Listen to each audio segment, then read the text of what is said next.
তো hello everyone, স্বাগত সবাইকে এডুয়াব বাংলা অফিসিয়াল ইউটিউব চ্যানেলে। তো যেমন তোমরা টপিক আর থাম্বনেল থেকে বুঝে গেছো যে আজকের যে ভিডিওটা এটা হবে যে আমরা ডিসকাস করব যে যারা এই বছর এসএসসি সিজিএল দিতে চাইছো বা এসএসসির কোনো ভি এক্সাম দিতে চাইছো, তো তোমাদের কোন বইটা ঠিক ফলো করা উচিত। তার কারণ কি, মার্কেটে কিন্তু প্রচুর বই আছে, হাজার হাজার বই আছে, কিন্তু আমি যদি সঠিক বই ফলো না করি তাহলে কিন্তু আলটিমেটলি আমার খাটনি যেটা হবে সেটা কিন্তু বৃথা যাবে। তো এই ভিডিওতে আমরা ডিসকাশন করব যে আমাদের কোন কোন বই ফলো করা উচিত এবং ঠিক কি করে আমাদের প্রিপারেশনটা এগিয়ে নিয়ে যাওয়া উচিত, যাতে আমাদের সিলেকশনের যে চান্স যেন হাই হয়ে যায়। সবার আগে দেখো, মেন চারটে সাবজেক্ট নিয়ে আজ ডিসকাশন হবে। প্রথম হচ্ছে রিজনিং। দেখো, সবার আগে যে জিনিসটা আমি তোমাদের বলতে চাইছি যে রিজনিং এর ক্ষেত্রে তোমরা যে বইটা ফলো করতে পারো সেটা হচ্ছে, একটা হচ্ছে পিনাকেল, আরটা হচ্ছে তোমার কিরান। ঠিক আছে, পিনাকেল বা এসএসসির জন্য পিনাকেল ফলো করতে পারো, বা এসএসসির জন্য তুমি কিরানকে ফলো করতে পারো রিজনিং এ। ঠিক আছে, এবার এটাকে ফলো করার জন্য তোমাকে প্রথমে কি করতে হবে, তুমি যে যে স্যার ম্যাডামের কাছে পড়ছো না কেন, চাহে তুমি অনলাইন পড়ো, চাহে তুমি অফলাইন পড়ো, বা তুমি সেলফ স্টাডি করো, সবার আগে তোমার যে জিনিসটা রিকোয়ারমেন্ট সেই জিনিসটা কনসেপ্ট ক্লিয়ার। যখনই তুমি কনসেপ্টটা ক্লিয়ার করে দিলে, তারপর এই বইটাই আমি কেন তোমাদের বললাম, তার কারণ হচ্ছে এই বইটা যখন তুমি খুলবে তখন দেখবে তুমি টাইপ 1, টাইপ 2, টাইপ 3 করে কিন্তু কোশ্চেন পাবে। তার মানে কি, কোশ্চেন যে ডিফিকাল্টি লেভেলটা কিন্তু সেটা আস্তে আস্তে বাড়বে। এবং যারা এক্সপিরিয়েন্ট তাদেরও কিন্তু এক ধাপে এগোনোর থেকে আস্তে আস্তে স্টেপ বাই স্টেপ কিন্তু তাদেরকে এগোতে হবে, তাদেরকে লার্নিংটা সেভাবে নিয়ে যেতে হবে। এই কারণেই হচ্ছে এসএসসির জন্য সবচেয়ে বেস্ট যে বই রিজনিং এর জন্য সেটা হচ্ছে পিনাকেল, তুমি ফলো করতে পারো, বা তুমি কিরণ ফলো করতে পারো। ঠিক আছে, এখানে দেখো মোরালেস 5,000, 6,000 বা 10,000 অব্দি কোশ্চেন থাকে। তুমি যখন এই কোশ্চেনগুলো প্র্যাকটিস করে নেবে, তুমি যখন দুবার তিনবার এই বইটাকে প্র্যাকটিস করে নেবে, তখন তোমার একটা আন্দাজা হয়ে যাবে যে পরীক্ষাটি কেমন কোশ্চেন আসতে পারে। দ্বিতীয় যে সাবজেক্ট সেটা হচ্ছে জিকে। এবার জিকে তে প্রবলেমটা কোথায়, জিকে এর ক্ষেত্রে এসএসসি সিজিএল এর ক্ষেত্রে বলো বা এসএসসি অন্য কোনো এক্সামে বলো, জিকে যে সিলেবাস এটা কিন্তু একটা ভাস্ট সিলেবাস, মানে বিশাল বড় সিলেবাস। হিস্ট্রি আছে, হিস্ট্রিতে বিভিন্ন পার্ট আছে, জিওগ্রাফি আছে, পলিটি আছে, সায়েন্স আছে, তো কি ভাগ ভাগ রয়েছে। তার জন্য তোমার যেটা দরকার সেই জিনিসটা হচ্ছে, তোমাকে এমন কোনো একটা বই থাকতে হবে তোমার কাছে যে বইতে তোমার থিওরিটিক্যাল নলেজটা খুব ভালোভাবে দেওয়া থাকবে, মানে থিওরিটা খুব ভালোভাবে দেওয়া থাকবে বা থিওরিটা তুমি ভালো করে পড়তে পারবে। প্রথমত তোমরা যেখানে পড়ছো না কেন, চাহে তুমি কোনো স্যার ম্যাডামের কাছে পড়ো, চাহে তুমি ইউটিউবে পড়ো, সবার আগে যে মেন কাজ হবে সেই কাজটা হচ্ছে যে আগে স্যার ম্যাডামরা যেটা পড়াচ্ছে সেটাকে তোমাকে বুঝতে হবে, সেটাকে তোমাকে শিখতে হবে। সেটা তখন তুমি শিখে নিলে, প্রিপারেশন করে নিলে, তারপর তুমি কি করবে, তারপর যেটা বেস্ট বই সেটা হচ্ছে লুসিয়েন্ট। তুমি লুসিয়েন্ট বইটা ভালো করে দেখবে যে ওখানে কি দেওয়া রয়েছে। তুমি তোমার স্যার ম্যাডামের নোটস এবং লুসিয়েন্ট যেটা লেখা রয়েছে সেটা তুমি দেখলে, তোমার আন্ডারস্ট্যান্ডিং হয়ে গেলো সেই চ্যাপ্টারের ব্যাপারে। ধরো তুমি পড়ছো মিডিয়াবল হিস্ট্রি, সেই মিডিয়াবল হিস্ট্রির কোনো একটা পার্ট তুমি স্যার ম্যাডাম যেমন তোমার যেমন পড়ালো সেভাবে তুমি পড়লে, পড়ানোর পর তুমি কি করলে, তুমি লুসিয়েন্টে দেখলে যে মিডিয়াবল হিস্ট্রি কি কি দেওয়া রয়েছে, তুমি ওখান থেকে শর্ট নোটস বানালে। তারপরে কি you are eligible to solve question, তারপর you are eligible to solve the questions. তার মানে কি, তুমি তখন কিসে সলভ করতে পারো, পিনাকেলে প্রচুর কোশ্চেন থাকে, কয়েক হাজার কোশ্চেন থাকবে, তুমি কিরণ সলভ করতে পারো, কিরণ সলভ করতে পারো। তো প্রথমে যেটা আমাদের দরকার সেই জিনিসটা লুসিয়েন্টকে কিন্তু ভালোভাবে তোমার মাথায় রাখতে হবে। মানে মোরালেস আমি তোমাদের যদি বলি, এটা বললে ভুল হবে না যে তোমার কিন্তু পুরো এইটুকুনি মাথায় থাকা উচিত যে কোন চ্যাপ্টারে কি আছে। যখন তুমি সেই লেভেলে প্রিপারেশন চলে যাবে তখনই গিয়ে তোমার কিন্তু সিলেকশন হবে। তার কারণ একটা কথা মাথায় রাখবে যে আমরা বলি যে এই ব্যক্তিটা সিজিএল ক্লিয়ার করেছে, সেই যে ব্যক্তি সিজিএল ক্লিয়ার করেছে সেটা কিন্তু একদিনের পরিশ্রমে কিন্তু সম্ভব না। দীর্ঘদিনের পরিশ্রম এবং দীর্ঘদিনের খুব কঠিন কিন্তু পরিশ্রম, তারপরে কিন্তু সিজিএল এর মতন পরীক্ষা কিন্তু তুমি এটা ক্লিয়ার করতে পারবে। তো এটা কিন্তু এত সহজ না, তার জন্য কি আমাদের ভিতকে মজবুত করতে হবে। তো মিড মজবুতের জন্য প্রথমে লুসিয়েন্ট পড়লাম, লুসিয়েন্টের পর পিনাকেল বা তারপর আমি কিরান পড়তে পারি। আরটা কথা তোমাদের বলে দিই, যে জিনিসটা সবচেয়ে বেশি মানুষের প্রবলেম হয় বা সেই জিনিসটা লোকে সবচেয়ে বেশি ভুল করে, সেটা হচ্ছে যে একটা ব্যক্তি ধরো পড়ছে, ধরো আমার কাছে কিরান আছে, ধরো আমার কাছে কিরানের বই আছে, আমি আবার একটা তোমার কিরান রয়েছে, তাহলে আমি আরেকটা পিনাকেল কিনে নিলাম। ভাই আমার কোনো দরকার নেই, যে কোনো একটা বই, যে কোনো আমি একটা বইকে, আমি যখনই 10টা বইকে ফলো করবো না, আমার মাথা কি হয়ে যাবে, আমার মাথা ডাইভার্ট হয়ে যাবে। ধরো আমি ম্যাথসের ক্ষেত্রে সিম্পল, আমি ধরো এসে সিজিএল দেবো, আমি ম্যাথসেরই 5টা বই নিয়ে নিলাম, এই ভুলটা কিন্তু কখনো করো না, এই ভুলটা কিন্তু কখনো করো না। যা বই আছে, পকেটে টাকা নিয়ে কোনো সমস্যা নেই, এখন সবকিছু ফ্রি মেটেরিয়াল পাওয়া যায়। ঠিক আছে, আমি একটাই বই কিনবো যদি আমার কেনার ইচ্ছা হয়, আমি একখানাই বই কিনবো, সেই বইটাকে কিন্তু আমি ফুল সলভ করবো, মানে সেখানে যদি 5K কোশ্চেনও থাকে, 5,000 কোশ্চেনও থাকে, আমার জন্য এই 5,000 কোশ্চেন ফুল প্র্যাকটিস থাকে। এবং শুধুমাত্র একবার নয়, মিনিমাম 3 থেকে 4 বার যেন পুরো বই আমার প্র্যাকটিস থাকে, 3 থেকে 4 বার যেন আমার পুরো বই প্র্যাকটিস থাকে। এমন কখনো করবে না, আমি অনেকজনকে দেখেছি যে যারা হয়তো প্রিপারেশন করছে শুধুমাত্র ম্যাথসের জন্য 10টা বই কিনেছে, আলটিমেটলি সে কিছুই পড়তে পারছে না। আলটিমেটলি সে কিছুই পড়তে পারছে না। এই ভুলটা কিন্তু কখনো করো না। তোমার পকেটে টাকা নেই, কোনো সমস্যা নেই, তুমি অনলাইনে মেটেরিয়াল সবকিছু অ্যাভেলেবেল রয়েছে, অনলাইন থেকে দেখো। এখনকার দিন টাকা কিনতে পড়তে টাকা লাগেও না। বা তুমি যদি বই কিনতে চাও, ফিজিক্যাল বই কিনতে চাও, যে কোনো একটা বই কেনো, বা সেকেন্ড হ্যান্ড কেনো বই, কারোর থেকে নিয়ে নাও বইটা। যে কোনো একটা বই ফলো করো, 10টা বই ফলো করবে, 10টা টিচারের ভিডিও দেখবে, আলটিমেটলি সিলেকশন কোনোদিনও হবে না। টিচারও তোমার যে কোনো টিচার, এই ভারতবর্ষ যারা সিজিএল লেভেলে পড়ায়, যে কোনো টিচারের থেকে তুমি ভিডিও দেখো, বাট 10টা টিচার দেখো না। টিচারও তোমাকে একটা রাখতে হবে, সোর্স অফ মেটেরিয়াল তোমাকে একটাই রাখতে হবে, তখন গিয়ে তোমার সিলেকশন হয়। মেন কি আমাদের সবচেয়ে বড় প্রবলেম হচ্ছে আমরা অনেক বেশি ডিস্ট্রাক্টেড। এই ডিস্ট্রাকশনটাই কিন্তু তোমাকে কাটাতে হবে, ডিস্ট্রাকশনটাই তোমাকে কাটাতে হবে, বুঝে গেছো? দ্বিতীয় আছে যে জিনিসটা, সেই জিনিসটা হচ্ছে, তার মানে বুঝে গেলাম জিকে পাঠ আমি কি করে স্ট্রং করবো, এবং এটা কিন্তু একদিনের কাজ নয়, বিভিন্ন দিন লাগবে, অনেকদিন সময় লাগবে। তারপর আসি এমন একটা সাবজেক্ট, যেই সাবজেক্টে মোরালে সবারই ভয় থাকে। এই ভয়টা কেন থাকে এবং এই ভয়টাকে আমরা দূর কি করে করবো, চলো সেটা বুঝে নি। ম্যাথসের ক্ষেত্রে সবার আগে যে তোমার কাজ, সেই জিনিসটা নোটস ফলো করা। নোটস বলতে কি, তুমি কোনো একটা ইনস্টিটিউশনে পড়ছো, বা তুমি সেলফ স্টাডি করছো, বা তুমি ইউটিউব থেকে করছো, বা তুমি কোনো অনলাইন ক্লাস করছো, সেইখানে যে স্যার ম্যাডামরা তোমাদেরকে যা পড়াচ্ছে না কেন, যা পড়াচ্ছে না কেন, সেই সম্পূর্ণ জিনিসটা তোমাকে প্রথমত জানতে হবে। আমাকে কনসেপ্ট খুব ভালোভাবে ক্লিয়ার রাখতে হবে। যদি আমার কনসেপ্ট ক্লিয়ার না থাকে, আমি 1000টা বই কিনলাম, বা একটা ধরো বইকে 10টা কোশ্চেন সলভ করতে আমি পারবো না, যদি আমার কনসেপ্টে ডাউট থাকে। তার মানে কি, তার মানে ধরো তোমার স্যার ম্যাডামরা ম্যাথসের কোনো কনসেপ্ট পড়াচ্ছে, ধরো তোমার পড়াচ্ছে প্রফিট অ্যান্ড লস, ঠিক আছে, প্রফিট অ্যান্ড লস পড়াচ্ছে। তো এই প্রফিট অ্যান্ড লস যুক্ত কি কি আছে, ডিসকাউন্টের কনসেপ্ট থাকে, সাকসেসিভ ডিসকাউন্টের কনসেপ্ট থাকে, তোমার এখানে মার্ক প্রাইসের কনসেপ্ট থাকে, বা মার্ক আপ পার্সেন্টের কনসেপ্ট থাকে, বা বিভিন্ন ডিসঅনেস্ট সেলারের কনসেপ্ট থাকে, বা নর্মাল প্রফিট অ্যান্ড লসের কনসেপ্ট থাকে, ঠিক আছে। তো এই যে মোরালের যতগুলো কনসেপ্ট আছে, এই প্রত্যেকটা কনসেপ্ট কিন্তু আমরা ক্লিয়ার থাকা চাই। আর এগুলো ক্লিয়ার কি করে হবে, যেখানে তুমি পড়ছো সেখান থেকে তুমি ক্লিয়ার করতে পারো, চাই তুমি অনলাইনে পড়ো, ফ্রিতে পড়ো, যেখানে পড়ো না কেন। প্রথম হচ্ছে আমার যে কাজটা, যে আমাকে যে কনসেপ্ট, সেই কনসেপ্টটা আমি ক্লিয়ার রাখবো, সেই কনসেপ্টটা আমি কি করবো, সেই কনসেপ্টটা আমি ক্লিয়ার রাখবো। যখন আমার কনসেপ্ট ক্লিয়ার থাকবে, আর ধরো একটা স্যার ম্যাডাম যেখানেই পড়ো না কেন, সেখানে ধরো মিনিমাম একটা চ্যাপ্টার থেকে সে 20 থেকে 25টা কোশ্চেন সলভ করায়, মিনিমাম 20 থেকে 25খানা কোশ্চেন সে সলভ করাচ্ছে। এবং এই 20-25টা কি টাইপের কোশ্চেন হয়, বিভিন্ন ভ্যারাইটির কোশ্চেন থাকে, বিভিন্ন কনসেপচুয়াল কোশ্চেন থাকে। প্রথমত যে জিনিসটা তোমাদের স্যার ম্যাডাম পড়াচ্ছে, সেই জিনিসটাই মিনিমাম 10 বার রিভিশন করো। যখন তোমার 10 বার সেই জিনিসটা রিভিশন হলো, তারপর কি তুমি আসো বই সলভ করতে, তারপর তুমি আসো বই সলভ করতে। তার কারণ আমি কেন বলছি তোমাদেরকে, তোমরা হয়তো না দেখতে পারবে, তো যখনই ধরো তোমাদের স্যার ম্যাডাম পড়িয়ে দিল, তখন তুমি হ্যাঁ হ্যাঁ বললে ক্লাসে, যে হ্যাঁ ম্যাম বুঝে গেছি, হ্যাঁ স্যার বুঝে গেছি। তো যখন বাড়ি এসে তুমি প্র্যাকটিস করতে যাও, তুমি পারছো না প্র্যাকটিস। তার কারণ কি, তার কারণ কোথাও না কোথাও তোমার কনসেপ্টে ডাউট আছে, কোথাও না কোথাও তোমার প্রবলেম আছে। সেই প্রবলেমটাকে তোমার রেক্টিফিকেশন করতে হবে। রেক্টিফিকেশনের সবচেয়ে বড় জিনিস সেটা হচ্ছে রিভিশন করতে হবে, যেটা পড়া সেটা রিভিশন করো। তারপর আসো যে বইয়ের ক্ষেত্রে, বইতে তুমি পিনাকল ফলো করতে পারো, তুমি কিরান ফলো করতে পারো। দ্বিতীয় যে আরেকটা এক্সাম্পল দিচ্ছি, অনেকে ধরো ক্লাস নোটস হয়, ঠিক আছে, তো রাকেশ ইয়াদব স্যারের ক্লাস নোটসেরও বই আছে, সেই বইটা তুমি দেখতে পারো, সেখানে বিভিন্ন শর্টট্রিক দেখা রয়েছে, সেই শর্টট্রিকও তুমি দেখতে পারো। এই মেটেরিয়াল সবকিছু অ্যাভেলেবেল রয়েছে মার্কেটে। আমাদের সবচেয়ে বড় ভুল হয় যে আমরা অনেক বেশি ডিস্ট্রাক্টেড হয়ে যাই।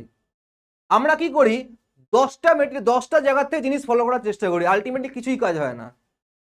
তুমি যখন সিম্পল, আমি উদাহরণ দিচ্ছি, তুমি যখন দোকানে যাচ্ছ, দোকানদারকে কি বলছো, আমার একটা শার্ট দরকার, সেই দোকানদার যদি তোমার সামনে 50টা শার্ট রেখে দিল, তোমার সেই 50টা শার্টের মধ্যে থেকে একটা শার্ট চুজ করতে মোর দ্যান 1 আওয়ার টাইম লাগবে। তার কারণ কি, ইউ আর ডিস্ট্রাক্টেড।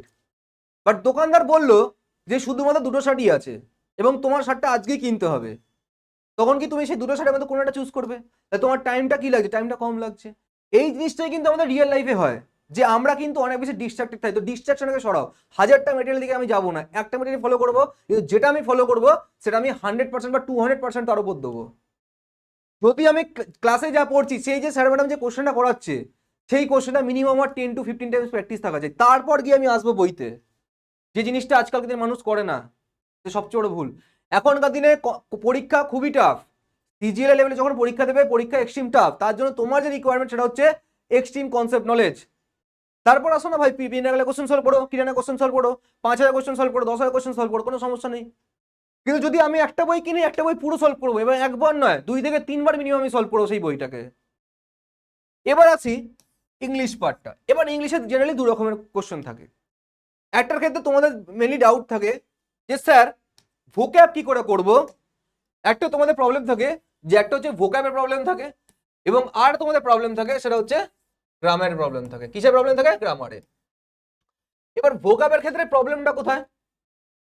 আরেকটা তোমাদের প্রবলেম থাকে, সেটা হচ্ছে রিডিং এর প্রবলেম থাকে। রিডিং রিডিং বলতে রিডিং বলতে প্রথমত যদি তোমাদের বলি আন্ডারস্ট্যান্ডিং, মানে কি? ধরো তুমি একটা সেন্টেন্স পড়লে, তুমি এটা কোনো একটা সামারি পড়লে, বাট সামারি পড়ে তুমি কি বুঝতে পারছো সেই সামারিটা একবারে? তুমি পারছো না।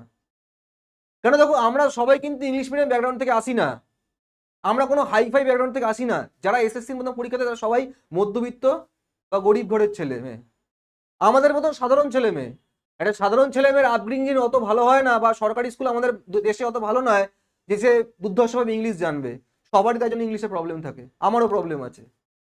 কিন্তু প্রবলেম যদি থাকে সেই ভেবে যদি আমি বাড়িতে বসে থাকি, তাহলে কি আমার হবে সিলেকশন? কি হবে? হবে না। আমাকে প্রবলেমটা আইডেন্টিফাই করতে হবে, এবং সেই প্রবলেমটা কি করে আমি সলভ করবো সেই জিনিসটাও কিন্তু তার পেছনে আমাকে খাটতে হবে। তার জন্য আমি কি করব? বেসিক লেভেল থেকে শুরু করবো, একদম বেসিক লেভেল থেকে। বেসিক লেভেল মানে আমি একটা ইংলিশের যেটা সামারি দেওয়া আছে সেটাকে কি বুঝতে পারছি কিনা, বা তাড়াতাড়ি সেটা পড়তে হয়, তার জন্য কি করবো? বেসিক বেসিক কি করবো? তুমি স্টোরি বুক রিডিং করা শুরু করো, স্টোরি বুক, একদম বাচ্চাদের স্টোরি বুক। তারপর আসো তুমি নিউজ পেপারে, তারপর আসো তুমি নিউজ পেপার। এবার নিউজ পেপার বলতে কি? সবাই তো হিন্দু পড়ছে, দা হিন্দু পড়ছে, আমি কি হিন্দু পড়তে যাবো? পারবো না ভাই, আমি হিন্দু পড়তে প্রথম দিনই। সবাতে ইজি টাইমস অফ ইন্ডিয়া শুরু করবো, টাইমস অফ ইন্ডিয়া থেকে শুরু করবো, তারপর টেলিগ্রাফে যাব। তারপর যখন অনেক দিন হয়ে গেছে, প্রো লেভেলে আমরা চলে এসেছি বা অ্যাডভান্স লেভেলে আমরা চলে এসেছি, তখন কি আমরা কি করব? তখন হিন্দুতে যাব। তাও এসএসসির জন্য হিন্দু না পড়লেও চলবে। মেন হচ্ছে আন্ডারস্ট্যান্ডিং। দ্বিতীয় প্রবলেম ভোক্যাব। স্যার, কয়েক হাজার শব্দ আছে মুখস্থ করতে পারছি না, কি করব? সবারই প্রবলেম। সিজিএল দাও বা যারা ব্যাংকে দাও, এই ভোক্যাব জিনিসটাই প্রশ্ন আসে। স্যার, হাজারের বেশি কোশ্চেন, 10-এর বেশি ডেলি। যদি অনেকে বলে, আমি শুনেছি ভিডিওটা, যে ডেলি 10টা করে ভোক্যাব মুখস্থ করো। ওটা 1-2 দিন হয়, তারপর সবাই ভুলে যায়। হয় না এইভাবে। আমার কি করা দরকার? ভোক্যাবের ক্ষেত্রে মেন জিনিস, ফার্স্ট অ্যান্ড ফরমোস্ট যে জিনিসটা আমার দরকার, আগে ভালো করে অ্যানালাইসিস করো যে কোন ভোক্যাবটা রিপিটে আসছে, কোন ভোক্যাবটা আমার রিপিট হচ্ছে বারবার। ঠিক আছে, কি হচ্ছে আমার? রিপিট হচ্ছে বারবার। তাহলে প্রথম কাজ কি?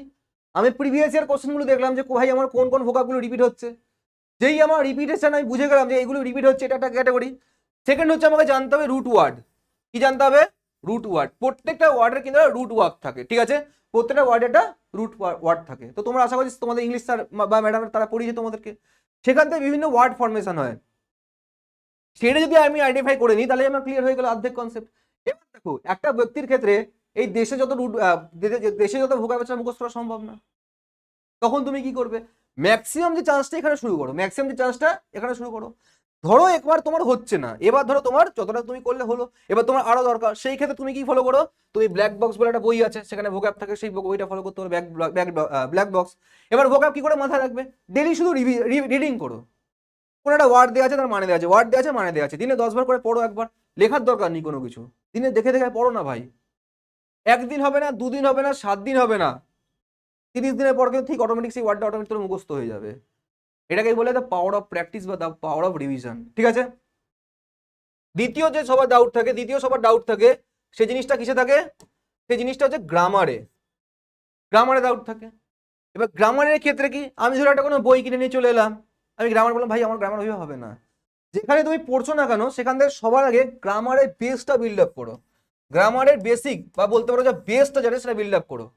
অ্যাডজেক্টিভ কি হয়, নাউন কি হয়, প্রোনাউন কি হয়, ভার্ব কি হয়, কখন কোনটা কাজে লাগে, কিরকম কোশ্চেন আসে আমার পরীক্ষাতে, প্যারাজাম্বল কি, বা যা যা গ্রামারের পার্ট থাকে, সেই প্রথমে কনসেপ্টটা ক্লিয়ার করো। কনসেপ্ট যখন তোমার ক্লিয়ার হয়ে গেল, তারপর কি তুমি আসো বইয়ের ক্ষেত্রে। তাহলে বই তোমার কি কি রইলো?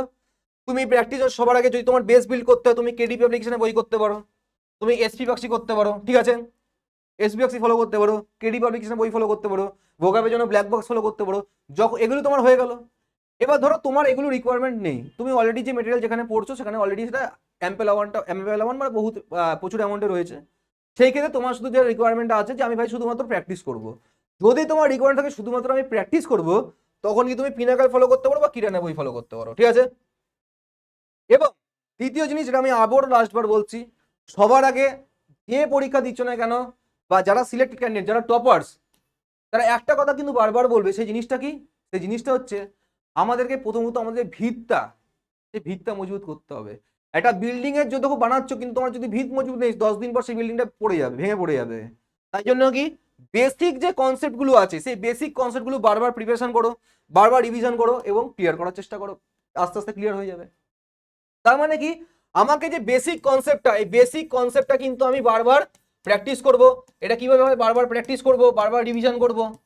দ্বিতীয় জিনিস সেটা হচ্ছে কি, আমি 1000টা মেটেরিয়াল ফলো করবো না, যেটা বারবার আমি তোমাদের বারণ করছি। 1000 জনকে ভিডিও দেখবো না, 1000টা পডকাস্ট দেখারও দরকার নেই। অনেকে কি করে, পডকাস্ট দেখে, খালি পডকাস্ট দেখবে, 1000টা করে পডকাস্ট দেখবে যে ভাই যারা যারা সিলেক্টেড হয়েছে তারা কি করে হলো। টাইমটা চলে যাচ্ছে না, টাইমটা তো চলে যাচ্ছে।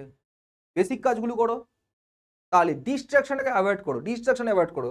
ইউটিউব, ফেসবুক, তারপর কি তোমার ইনস্টাগ্রাম, হোয়াটসঅ্যাপ, ঠিক আছে। দেখো আমি এটা বলবো না তুমি সম্পূর্ণ এগুলোকে স্টপ করে দাও, তা কিন্তু আমি কোনোদিনই বলবো না। বাট হ্যাঁ, পড়ার টাইমটা যদি তুমি 6 ঘন্টাও পড়ো বা 7 ঘন্টা পড়ো, সেই 6 বা 7 ঘন্টা কিন্তু প্রোডাক্টিভ স্টাডি হওয়া চাই। সেই 6 বা 7 ঘন্টাতে তোমার আর কোনো অন্য চিন্তাধারা না থাকে যে এখানে কি হলো, ওখানে কি হলো, এখানে আমার ব্যাপারে কি বলছে, ও আমার ব্যাপারে কি বলছে। ভাই দুনিয়া কেউ কারোর ব্যাপারে কিছু বলে না। 6-7 ঘন্টা হবে তোমার ফুল স্টাডি, সেই 6-7 ঘন্টা তুমি ভালোভাবে প্রিপারেশন করলে, প্রিপারেশন যেই তোমার হয়ে গেল, তার মানে কি প্রোডাক্টিভ স্টাডি এটা হলো। অনেকে তুমি দেখবে দিনে পড়ছে 15 ঘন্টা 16 ঘন্টা পড়ছে, বা অনেকে 18 ঘন্টাও পড়ছে, তো তার সিলেকশন হচ্ছে না। কেন হচ্ছে না? তারপর সে যখন 18 ঘন্টা পড়ছে, সেই 18 ঘন্টা সে কিন্তু ফোকাস স্টাডি করছে না। ফোকাস হয়তো সে 2-3 ঘন্টা পড়ছে, বাকি ঘন্টা সে বসে রয়েছে বা গল্প করছে বা 10টা চিন্তাধারা করছে। এই জিনিসগুলোকে অ্যাভয়েড করে সিলেকশনের জন্য, যে কোনো এক্সাম হোক না কেন, এটাই হচ্ছে মূল মূল রূপান্তর যে কোনো এক্সামের। আমাকে ডিস্ট্রাকশন থেকে সরতে হবে, বারবার একটা কথা বারবার বলে দিই, ডিস্ট্রাকশনকে জীবন থেকে সরিয়ে দাও। ডিস্ট্রাকশন বা যে তোমাকে মাইন্ডটাকে ডিস্ট্রাক্ট করে, যে ব্যক্তিও যদি ডিস্ট্রাক্ট করে, সে যেই হোক না কেন, তাকে হাঁটিয়ে দাও জীবন থেকে, যতদিনে সিলেকশন পাচ্ছ। বিশ্বাস করো, যখন তুমি সিলেকশন পেয়ে যাবে, চাহে কোনো এক্সাম হোক, যখন তুমি সিলেকশন পেয়ে যাবে না, তখন তোমার দুনিয়াটাই বদলে যাবে। আর যতদিন সিলেকশন পাবে না না, লোকে তোমাকে কি নজরে দেখে না তুমি কল্পনা করতে পারবে না। আর চেষ্টা করো সবসময় অল্প বয়সে, ইয়ার্সে, মানে অল্প বয়সে, কম এজে সিলেকশন পাওয়ার। যখনই বয়স বাড়বে না, তখন কিন্তু মাথায় হাজারখানা চিন্তাধারা চলে আসবে। তখন কিন্তু আর তুমি বাবার থেকে বা মার থেকে টাকা চাইতে পারবে না। তো এই কারণে বারবার বলি, সবচেয়ে বড় জিনিস টাইম। সবচেয়ে বড় জিনিস হচ্ছে এই টাইম। এই টাইমটাকে কিন্তু নষ্ট করো না। বারবার একটা কথা আমি বলে যাচ্ছি আজকের এই ভিডিওতে, যে ব্যক্তি টাইমকে নষ্ট করেছে, টাইম তাকে নষ্ট করে দিয়েছে। যে এটা ভাবে না যে আজকে আমার ইচ্ছা করছে না প্রিপেয়ার পড়তে, কালকে থেকে শুরু করব, সেই কাল আর সেই ব্যক্তির কোনোদিনও আসে না, কোনোদিনও আসে না সেই ব্যক্তির। তার মানে কি, আমাকে প্রথমত খুব স্ট্রং মাইন্ডসেট রাখতে হবে। মাইন্ডসেটটা আমার এক্সট্রিম থাকা চাই যে ভাই আমার সিলেকশন চাই তো চাই, যদি না হয় দেখবো কি করা যায়, যদি না হয় সেটা পরের প্রশ্ন। আমি আমার 100% দেবো, আমি আমার 100% দেবো, চাহে সিলেকশন হোক চাহে না হোক। আমার কাজ হচ্ছে যে ভাই আমাকে পরীক্ষার জন্য, ভাই আমি যদি প্রিপারেশন করি, মাইন্ডসেট সেই লেভেলে প্রিপারেশন করো, না তো পড়ার দরকার নেই, অন্য কোনো কাজে ভর্তি হয়ে যাও, বাবার টাকা নষ্ট করো না বা মার টাকা নষ্ট করো না। যদি এই মানসিকতা নিয়ে তুমি আসো যে ভাই আমাকে পেতেই হবে, চাই কিছু বি হয়ে যাক, তার জন্য যত খাটতে আমি খাটবো, সেই মাইন্ডসেটের জন্যই কিন্তু তুমি এরকম এক্সামের জন্য প্রিপারেশন করা শুরু করো। না তো আলটিমেটলি কি হয় বলো তো, তুমি সময় নষ্ট করবে, বা আমার পয়সা নষ্ট করবে, বা নিজেও যদি নিজের পয়সা প্রিপারেশন করো সেটাও নষ্ট করবে। তার থেকে করো না, অন্য কোনো কাজ করে জীবনে এগিয়ে যাবে। আলটিমেটলি যখন বয়সকালে গিয়ে পড়বে না, তখন দেখবে যে দুনিয়ার সবকিছু পাল্টে গেছে, তখন ডিপ্রেশন ছাড়া আর মানুষের কিছু হয় না। একটা আমাকে জন কমেন্টে জিজ্ঞেস করে, স্যার ডিপ্রেশন থেকে কি করে বাঁচবো? ডিপ্রেশনের মূল কারণই হচ্ছে এইটা। কি কারণ? যে আমরা হাজার চিন্তাধারা করি। কাজ করো, কাজ, কোনো ভি কাজ হোক, প্রোডাক্টিভ স্টাডি করো। সবসময় আমারও ধরো সবসময় তোমার ম্যাথস করতে ভালো লাগছে না, তুমি রিজনিং করলে। রিজনিং এ ভালো লাগছে না, ইংলিশের কোনো ভোকাব শেখো, বা তার ভিডিও দেখো কোনো একটা স্যার ম্যাডামের। যখন কিছু ভালো লাগে তুমি জিকে জিএস শোনো, জিকে জিএস গল্পের মতন ভাবে শোনো তুমি। যদি আমি এটা ভাবি যে পড়াশোনা যে বার্ডেন, আমাকে পড়তেই হবে সিলেকশনের জন্য, বার্ডেন যে শব্দটা বা বোঝ বা বোঝা, যতদিন তুমি ওইভাবে ভাববে না, তোমার সিলেকশন কোনোদিনও হবে না। তোমাকে পড়াটাকে ভালোবাসতে হবে, তখনই দেখবে অটোমেটিক তোমার পড়তেও ভালো লাগবে, সিলেকশন হবে। এবং লাস্ট অ্যান্ড ফরমোস্ট, তারপর শেষ করব, যে কোনো পরীক্ষার এক্সাম দিয়ে সবচেয়ে বড় জিনিস হচ্ছে এই মক টেস্ট। সবচেয়ে বড় জিনিস হচ্ছে এই মক টেস্ট। এই মক টেস্টটা কিন্তু আলটিমেটলি দাঁড় করায় যে তোমার কতটা জলে আছে তুমি। মানে কি, তোমার প্রিপারেশন কেমন সেটা শুধুমাত্র চেক হয় মক টেস্টে। যখন আলটিমেটলি সব কিছু তোমার হয়ে যাবে তখন তুমি যাও এই মক টেস্ট দিতে। তো আরটা লাস্ট অবধি কথা বলে দিই যে আমাদের এডু অফ বাংলাও কিন্তু এসএসসি সিজিএলের জন্য প্রিপারেশন করায়। তার জন্য আমাদের একটা ব্যাচ আছে যার নাম হচ্ছে central combined batch. Central combined batch, সেই সেন্ট্রাল কম্বাইন্ড ব্যাচে তুমি সব কটা যে এক্সাম, চাহে ওটা এসএসসি হোক, চাহে ওটা রেল হোক, চাহে ওটা ওয়েস্ট বেঙ্গল গভর্নমেন্টের কোনো পরীক্ষা হোক, ঠিক আছে, প্রত্যেক এক্সামের জন্য কিন্তু একটা কম্বাইন্ড কোর্স আছে। এটা অনলাইন এবং অফলাইন আছে। অনলাইনের জন্য তোমাকে আসতে হবে বেলঘড়িয়াতে, আমাদের অফলাইন সেন্টার হচ্ছে বেলঘড়িয়া। এবং অনলাইনে যদি তুমি পড়তে চাও এর যে প্রাইস সেটা হচ্ছে 1999 হচ্ছে প্রাইস, বাট এটাও কিন্তু ডিসকাউন্টেড। এবং শুধুমাত্র পয়লা বৈশাখের জন্য তোমাকে একটা কুপন কোড অ্যাপ্লাই করতে হবে। সেই কুপন কোডটা হচ্ছে ARD40। যদি তুমি ARD40 কুপন কোডটা অ্যাপ্লাই করো, আমাদের অ্যাপ্লিকেশনটা ইনস্টল করে, অ্যাপ্লিকেশন হচ্ছে edu-hub। অ্যাপ্লিকেশন কি তুমি প্লে স্টোরে পেয়ে যাবে edu-hub। এই যে অ্যাপ্লিকেশন যদি যদি ব্যবহার করো তাহলে তুমি কিন্তু কোর্সটা পেয়ে যাবে। কোর্সের যে প্রাইস এখন ডিসকাউন্ট মেরে তোমার হয়ে যাবে 1504 টাকা। 1504 টাকা হচ্ছে এখন কারেন্ট প্রাইস। এটা শুধুমাত্র হচ্ছে 20 তারিখ অবধি। 20 তারিখের পর কিন্তু এই যে ভ্যালিডিটিটা, 20 তারিখের পর কিন্তু এর যে প্রাইস সেটা কিন্তু বেড়ে গিয়ে এটা 999 টাকা 1999 হয়ে যাবে। তো যারা চাইছো, যারা গাইডেন্স পেতে, তারা কিন্তু অ্যাক্সেস করতে পারো। যারা সেলফ স্টাডি করছো তারা সেলফ স্টাডি করতে পারো, যারা এখানে পড়তে এখানে পড়তে পারো। এটা হচ্ছে তাদের জন্য যে যাদের একটা দরকার যে স্যার একটু হেল্প করে দিন, একটা হেল্প রিকোয়ারমেন্ট আছে, একটা এক্সপার্ট গাইডেন্স দরকার আছে, তারা কিন্তু এটা করতে পারো, ঠিক আছে। তো আশা করি তোমাদের এই ভিডিওটা ভালো লেগেছে। যদি ভালো লেগে থাকে আমাদের এডু বাংলা চ্যানেলকে সাবস্ক্রাইব করো, লাইক করো, শেয়ার করো, কমেন্ট করো। তো আশা করছি যে জিনিসটা তোমাদের দেখালাম এই জিনিসগুলো অনেক হেল্পফুল হলো। যা যা দিয়েছি, যা যা মেটেরিয়াল বলেছি, এগুলোকে ফলো করো। নিশ্চয়ই নিজের উপর বিশ্বাস রাখো, এই বছর নিশ্চয়ই তোমাদের সিলেকশন হয়ে যাবে। তো আজকের জন্য এইটুকুনি, টাটা।